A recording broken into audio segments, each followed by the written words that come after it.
On aime aussi partager avec vous des conseils pour vous balader, pour découvrir ce qu'il y a de plus beau en Nouvelle-Aquitaine. Le Périgord, ça vous parle ? Le Périgord vu du ciel. Avec Pierre Carbonnier, c'est la découverte du jour. Bonjour Pierre, comment allez-vous ? Ça va bien. Vous êtes venu il y a quelques semaines nous présenter le Cube, un jeu autour du Périgord. Et puis on s'était quitté en disant bah, moi j'ai fait un bouquin sur des photographies du Périgord. Bon, je veux bien venir vous en parler si vous voulez. Moi j'ai dit ok, banco. Et donc vous revenez pour nous parler du Périgord photographié du ciel. Comment est née cette idée de montrer le Périgord différemment? Ah, c'est toute une aventure. Ça a commencé par une rencontre avec le photographe, avec Francis Gardeur. Francis Gardeur, chez un ami commun. C'était peu après la parution du très beau livre sur le Limousin photographié du ciel. Oui. Et Francis Gardeur avait apporté avec lui des ouvrages qu'il avait conçus. Et je n'ai pas pu m'empêcher de penser que ce photographe avait du style. Il avait un style qui était bien à lui, Francis Gardeur. Un style une manière de travailler un peu singulière aussi, oui, de temps en temps. Hein. Un style qui cassait les codes. C'est-à-dire que il travaille avec un ULM qu'il a bricolé lui-même, à partir d'un moteur de tronçonneuse. Oui. Bon, je préfère que ce soit lui que moi, je vais vous dire. Mais enfin, toujours est-il qu'il se permet des audaces avec son appareil et des prises de vue tout à fait inattendues. Ah ouais, mais ça avec les photos que vous nous avez transmises, on le sait tout de suite. J'aurais juste qu'on parle de ces photos parce qu'elles montrent des choses, elles racontent des histoires du Périgord.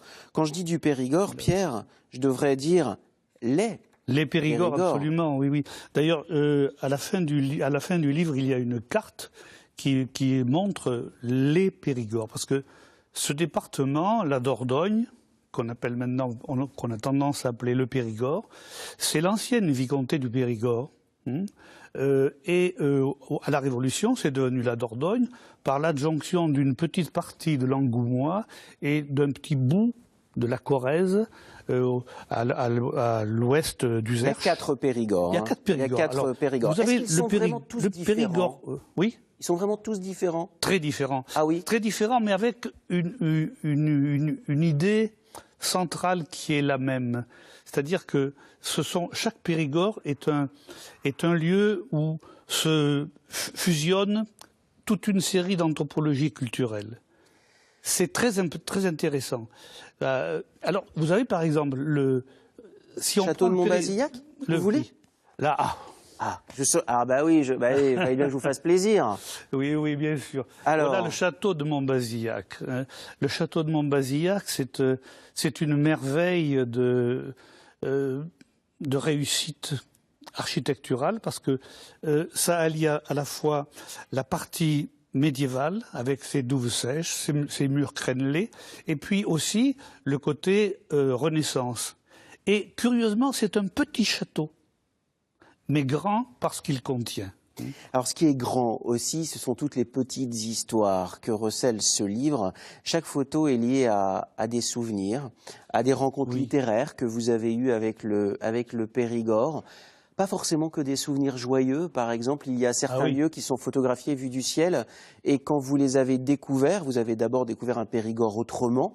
Mais tout de suite, vous est venu à l'idée le passage des nazis dans le Périgord. Bien sûr. Ce sont des choses que ces photographies-là font remonter dans votre mémoire aussi. C'est quelque chose qui m'a beaucoup marqué. J'avais 10 ans lorsque mon père m'a amené à Moulédier, qui avait été incendié par les Allemands. Et j'ai d'ailleurs quelques photos où je suis à côté de lui sur ses ruines.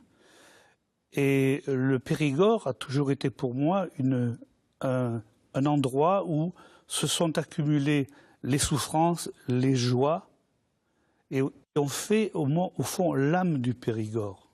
C'est une région très attachante à cause de cela. C'est une région de résistance. Oui, bien sûr. On parlait tout à l'heure du Mont-Gargan. Un petit peu comme notre Limousin. On parlait du Mont-Gargan, mais bien sûr le Périgord. Bien sûr. Et alors, ils sont nombreux les endroits où sont passés les nazis et qui ont laissé des traces épouvantables, on le sait. Donc, je n'ai pas pu m'empêcher de les évoquer. Par exemple, je parle à un moment donné d'un petit village qui s'appelle Mussidan. Oui, Mussidan. 52, entre Limoges et Périgueux, 52 entre personnes Limoges fusillées. et Bordeaux. Je connais Mussidan parce que je suis allé y jouer au football. Je connais aussi parce que j'avais une petite copine qui était là-bas. Et j'allais la voir à vélo en partant de Bergerac. Chaque photo, il y a un souvenir de votre vie. Chaque fois.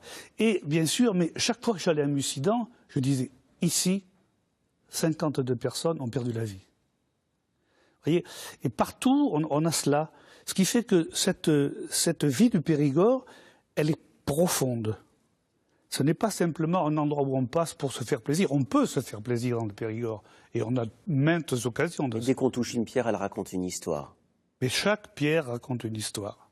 Chaque lieu, chaque cours d'eau raconte une histoire. Chaque verre de vin raconte une histoire. Vous voyez, c'est très, très, très intéressant.